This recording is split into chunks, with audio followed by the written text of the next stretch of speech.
Lara ಹಳದಿ lady bird, Katherine Holtzhausen, Martha Evans, Nadine Kriel ಅವರಿಂದ. ಹಳದಿ ಲೇಡಿ ಬರ್ಡ್ ಲಾರಾ ಒಂದು ವಿಶೇಷ ಕೀಟವಾಗಿದ್ದಳು. ತನ್ನೆಲ್ಲ ಸ್ನೇಹಿತರಿಗಿಂತ ಭಿನ್ನವಾಗಿ ಅವಳು ಹೊಳೆಯುವ ಹಳದಿ ರೆಕ್ಕೆಗಳನ್ನು ಹೊಂದಿದ್ದಳು. ಎಲ್ಲರೂ ಅವಳ ಹಳದಿ ರೆಕ್ಕೆಗಳನ್ನು ಇಷ್ಟಪಡುತ್ತಿದ್ದರು. ಪ್ರತಿದಿನ ಬೆಳಿಗ್ಗೆ ಬಿ ಬಿ ಚಿಟ್ಟೆ ಹಲೋ ಅನ್ನುತ್ತಿತ್ತು ಮತ್ತು ಮ್ಯಾಂಟೋ ಮ್ಯಾಂಟಿಸ್ ಯಾವಾಗಲೂ ಕೈ ಬೀಸುತ್ತಿದ್ದ.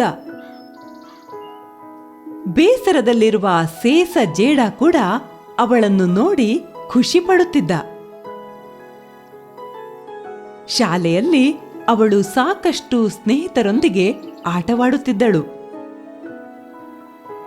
ಆದರೆ ಲಾರಾಗೆ ಇತರ ಲೇಡಿ ಬರ್ಡ್ಗಳಂತೆ ಇರಬೇಕೆಂದು ಆಸೆಯಿತ್ತು. ನನಗೆ ನಿನ್ನಂತೆ ಕೆಂಪು ರೆಕ್ಕೆಗಳಿರಬೇಕಿತ್ತು ಅಮ್ಮ. ಅವಳು ಅಳುತ್ತಿದ್ದಳು.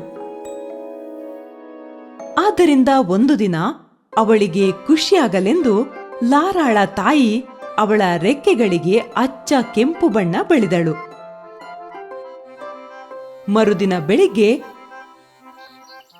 ಶಾಲೆಗೆ ಹೋಗುವಾಗ ಯಾರೂ ಲಾರಾಳನ್ನು ಮಾತಾಡಿಸಲಿಲ್ಲ ಮತ್ತು ಅವಳು ಅಲ್ಲಿಗೆ ತಲುಪಿದಾಗ ಅವಳ ಸ್ನೇಹಿತರು ಯಾರೂ ಹಲೋ ಅನ್ನಲಿಲ್ಲ.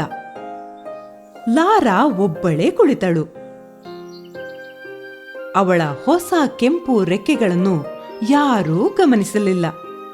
ಮಿಸ್ ಮಿಯಾ ಅವಳನ್ನು ಗುರುತಿಸಿ, ನಿನ್ನ ಸುಂದರವಾದ ಹಳದಿ ರೆಕ್ಕೆಗಳಿಗೆ ನೀನು ಬಣ್ಣ ಹಾಕಿದ್ದೀಯಾ ಎಂದು ಹೇಳುವವರೆಗೂ. ಲಾರಾಳ ಸಹಪಾಠಿಗಳಿಗೆ ಆಘಾತವಾಯಿತು. ನಿನ್ನ ರೆಕ್ಕೆಗಳು ವಿಶೇಷವಾದುವು, ತುಂಬಾ ಅನನ್ಯ, ತುಂಬಾ ಅಪರೂಪ. ಲಾರಾ ಮಿಸ್ ಮಿಯಾ ಹೇಳಿದರು, ನಿನ್ನ ಹಳದಿ ರೆಕ್ಕೆಗಳು ನಿನ್ನನ್ನು ನೀನಾಗಿಸುತ್ತವೆ,